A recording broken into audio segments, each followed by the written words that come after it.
అంతర్ముఖానికి స్వాగతం.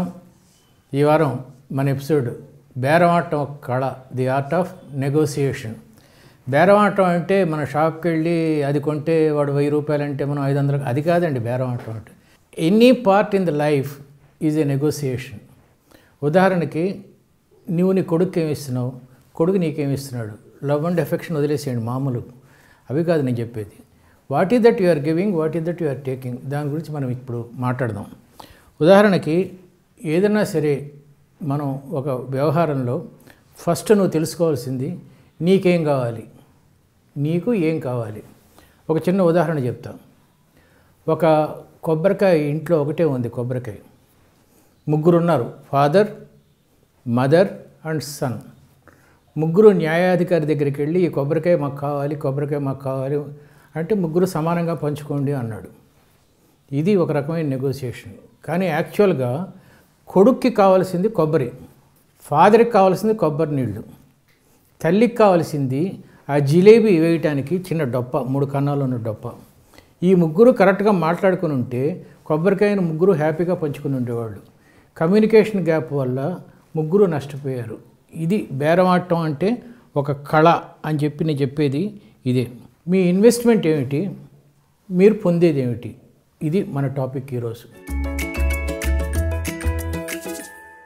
ఒకసారి మనకి ఊహించినంత కళ్ళు మిరుమిట్లు పెట్టేంత అద్భుతమైన ఆఫర్ వచ్చినప్పుడు మనం బ్యాలెన్స్ తప్పిపోతాం. నా జీవితంలో మొదట్లో 2 సార్లు జరిగింది ఇది. నేను అభిలాష నవల్స్ రాస్తున్నప్పుడు, తొలిదళం రాస్తున్నప్పుడు నేను పబ్లిషర్ దగ్గరికి వెళ్ళినప్పుడు 25,000 ఇస్తానండి అన్నాడు. నాకు షాక్. 25,000 ఆ పుస్తకానికి అనుకున్నా. యాక్చువల్గా గట్టిగా మాట్లాడి ఉంటే నాకు ఇంకా చాలా ఎక్కువ డబ్బు వచ్చి ఉండేది. కానీ ఒకసారి ఆ దిగ్భ్రమ చెందిన ఆనందంతో నేను బేరమాటం మర్చిపోయాను. ఇలాగే తులసిదళం సినిమా కొన్నప్పుడు అతను 75,000 ఇస్తా అన్నాడు. అప్పుడు నా ఫ్రెండ్ పక్కన ఉన్నాడు. నేను 75,000 ఓకే చేయబోతూ ఉంటే ఒక్క నిమిషం ఉండి బయటికి రా అని చెప్పి బయటికి వెళ్ళి అతను లోపలికి వెళ్ళి 2,25,000కి మాట్లాడాడు. ఈ బేరమాటం అనేటప్పుడు మనం ఒక రకమైన భలే ఉందిలే ఇది అనే ఫీలింగ్కి మనం ఎప్పుడైతే ఇచ్చామో మనకి అమ్మేవాడు చాలా పెద్ద ప్రైస్కి అమ్ముతాడు. దీని గురించి ఇంకో ఉదాహరణ చెప్తాను. ఒకసారి మనం గెలిచినా కూడా మనం ఆనందంగా ఉండమండి. చాలా చిన్న ఎగ్జాంపుల్ చెప్తాను. ఒక కుర్రోడు షాప్కి వెళ్ళాడు, ఒక పరుపు కొనడానికి వెళ్ళాడు. 1000 రూపీస్ అన్నారు వాళ్ళు. ఎవరు? షాపు వాడు 1000 రూపీస్ అన్నాడు. మనోడు ఏమన్నాడు? 300 రూపీస్కి ఇస్తావా అన్నాడు. ఇస్తాను సార్ తీసుకోండి అని ఇచ్చేసాడు. ఇప్పుడు వీడు ఆనందిస్తాడా విషాదిస్తాడా? అయ్యయ్యో 100 రూపాయలు ఇంత ఆనందంగా 300కి ఇచ్చేస్తాడు ఏంటి, 1000 రూపీస్, ఇంకొక 100 రూపాయలు గడుగుంటే బాగుండేదేమో.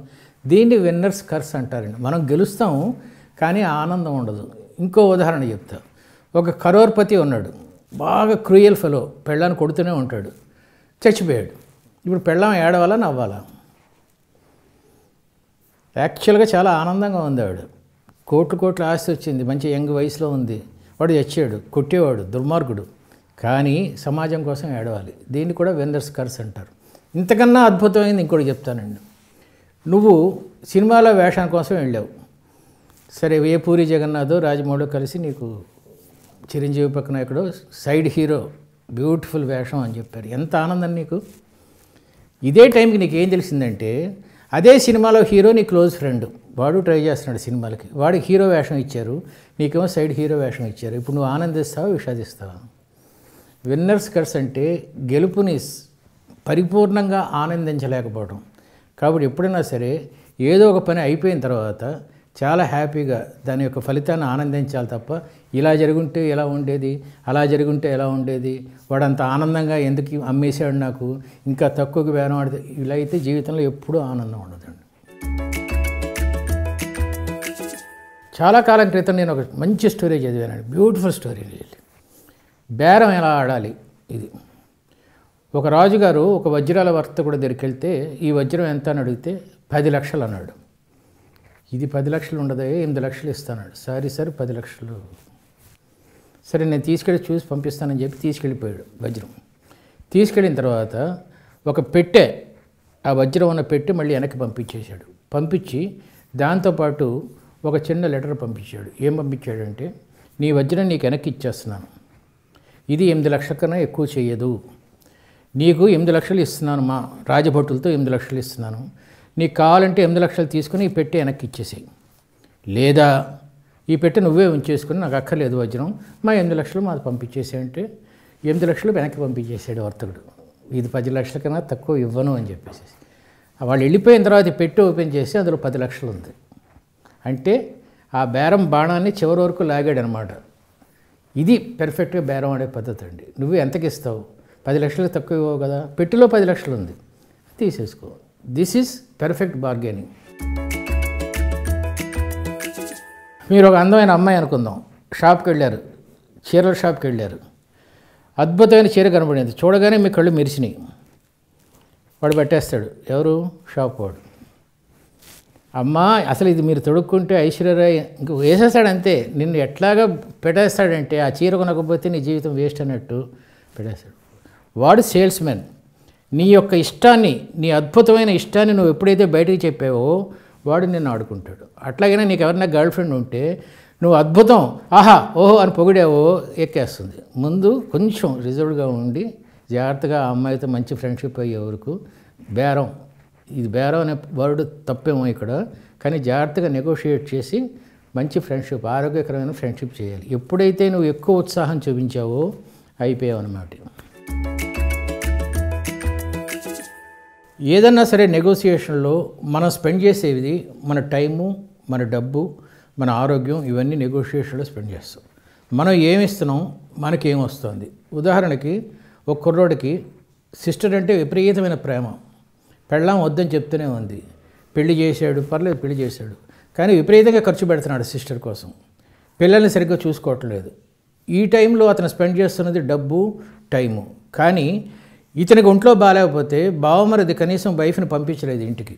సో ఇతను పంపించిందంతా, ఇతను స్పెండ్ చేసిందంతా వేస్ట్ అనమాట. కాబట్టి ఎప్పుడన్నా సరే బేరం ఆడినప్పుడు, ఇంకో ఉదాహరణ చెప్తా. ఒక షాప్కి వెళ్ళినప్పుడు బేరం ఆడుతున్నప్పుడు, ఇదే వీధిలో నీలాంటి షాపులు చాలా ఉన్నాయి, నాకు చాలా అవకాశాలు ఉన్నాయి, నువ్వు ఏమాత్రం నాకు కొంచెం కన్సెషన్ ఇవ్వకపోయినా నేను ఇంకో షాప్కి వెళ్ళిపోతాననే ఫీలింగ్ నువ్వు ముందు ఇవ్వాలి తప్ప, బా ఎంత బాగుందో ఇది, ఎంత ఆహా ఓహో అలాంటి ఫీలింగ్ ఇస్తే మాత్రం you will always on the wrong end అని చెప్పడం నా ఉద్దేశం. బావమరిదితో కానీ పిల్లల మీద స్పెండ్ చేస్తారు చాలామంది టైం అండ్, నేను చేయొద్దంటం లేదండి, కానీ వాళ్ళు అమెరికా వెళ్ళిపోయిన తర్వాత విపరీతంగా ఏడుస్తారు. తమ సొంత ఆరోగ్యానికి మందులు కూడా మానేసేసి పిల్లల కోసం డబ్బులు స్పెండ్ చేసేసి, నేనేం తప్పు ఇది కరెక్ట్ అంటం లేదండి. నెగోషియేషన్ చేసేటప్పుడు నీకేమొస్తుంది, నువ్వేమో ఆనందిస్తున్నావు, మనస్ఫూర్తిగా ఆనందిస్తున్నావా లేదా, ఏమి ఇస్తున్నావు, ఆ ఇవ్వటం వల్ల నీకు వచ్చే ఆనందం ఏంటి, ఇలా పెర్ఫెక్ట్గా క్యాలిక్యులేట్ చేసుకుంటే నీ జీవితంలో విషాదం అనేది ఉండదు. నెగోషియేషన్లో ముఖ్యమైనది ఏంటంటే, ముఖ్యంగా అబ్బాయిలకి అమ్మాయిలకి చెప్పేది, తొందరపడి కొనకు, తొందరపడి గర్ల్ ఫ్రెండ్ చేసుకోకు, తొందరపడి బాయ్ ఫ్రెండ్ చేసుకోకు. నువ్వు ఈ షాపులో వెతుకుతున్నావు ఒక చీర కోసం అంటే, పక్క షాపులో ఇంతకన్నా అద్భుతమైన చీర ఉండొచ్చు, ఇక్కడ చీర దొరికితే ఉంచుకో, పక్క షాపుకు కూడా వెళ్ళి వెతుక్కొని మళ్ళీ ఆ చీర బాగుందా ఈ చీర బాగుందా సెలెక్ట్ చేసుకో. ఇది నేను చెప్తే చాలామంది కుర్రోళ్ళు అమ్మాయిలు ఏమంటారంటే, లవ్ ఎట్ ఫస్ట్ సైట్ అండి, చూడగానే ఇంత క్యాలిక్యులేషన్స్ ఉండవు ప్రేమలో అంటారు. అదే మేము చెప్పేది, క్యాలిక్యులేషన్స్ ఉండాలి అనే చెప్తున్నాం మేము. ఒక అమ్మాయి ఫస్ట్ ఇయర్లో జాయిన్ అయింది, ఇంటర్మీడియట్ పాస్ అయ్యి గ్రాడ్యుయేషన్లో జాయిన్ అయింది. ఒక కుర్రోడు సీనియర్ ర్యాగింగ్ చేస్తున్నాడు, వాడు తాగుబోతూ సిగరెట్లు తాగుతాడు, ఎంత రకరకాల వ్యాధులు ఉన్నాయి. ఈ సినిమా హీరోయిన్లు ప్రేమనగర్లో హీరోయిన్ మంచి మార్చుకున్నట్టు ఈ అమ్మాయి అద్భుతంగా వాడు మార్చుకుందాం అని చెప్పి లవ్లో పడింది. వాడు మారలేదు, జీవితం నాశనం అయిపోయింది. నువ్వు కాలేజీలో ఫస్ట్ ఇయర్లో జాయిన్ అవ్వగానే ఆ కాలేజీలో సీనియర్స్ ఎంతమంది ఉంటారు? ఒక 100 మంది ఉంటారు. ఈ 100 మందిలో 50 మంది ఆల్రెడీ ప్రేమలో ఉండుంటారు. ఇంకో 25 మంది చదువుకోవటం, జీవితంలో పైకి రావటం ఆ ఉద్దేశంతో ఉంటారు. ఖాళీగా ఉన్న బేవర్సగాళ్ళు ఎంతమంది ఉన్నారు? 25 మంది ఉన్నారు. నువ్వు ప్రేమిస్తుంటే ఆ 25 మందిలో ఒకరిని ప్రేమిస్తున్నావు అనమాట. ఏది ఆల్రెడీ అయిపోయిన వాళ్ళు, అసలు ఆ ఉద్దేశం లేని వాళ్ళు కాక మిగతా రెసిడ్యూ డికాషన్లో కింద ఉంటుంది చూడండి, వాళ్ళని ప్రేమిస్తున్నావు అనమాట. ఇదేనా ఒక 3 years ఆగి ఐఏఎస్కి వెళ్ళావు అనుకో, అక్కడ ఐఏఎస్ చదువుకునే వాళ్ళు బోడు మంది దొరుకుతారు కదా నీకు, ఇంకొంచెం మంచి స్టేజ్లు. కొంచెం ఆగు. ఒక కారు కొనుక్కోవడానికి మంచి కారు వస్తుంది నెక్స్ట్ ఇయర్ అంటే ఆగుతావు కదా, మరి మొగ్గును కొనుక్కోవడానికి ఒక ఇయర్ ఆగలేవా?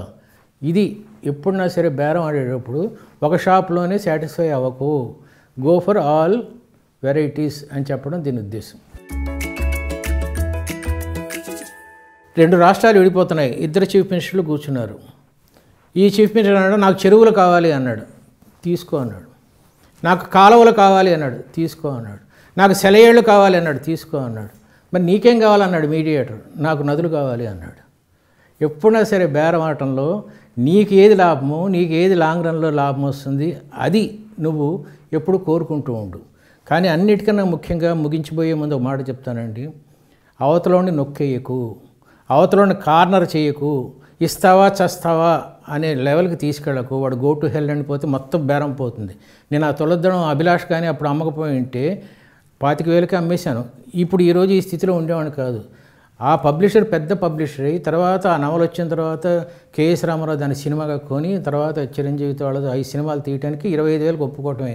ఆ రోజే నేను 40,000 కావాలంటే అక్కలేదు పో అని అతను ఉంటే ఇప్పుడు ఇలా ఉండేవాడిని కాదు కదా. కాబట్టి ఆట విడిపో ఉండాలి, పట్టు విడిపో కూడా ఉండాలి.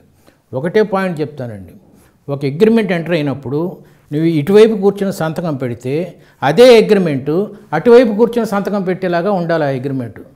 ఇద్దరికీ సాటిస్ఫాక్షన్ ఉంటేనే that is best negotiation. Thank you very much.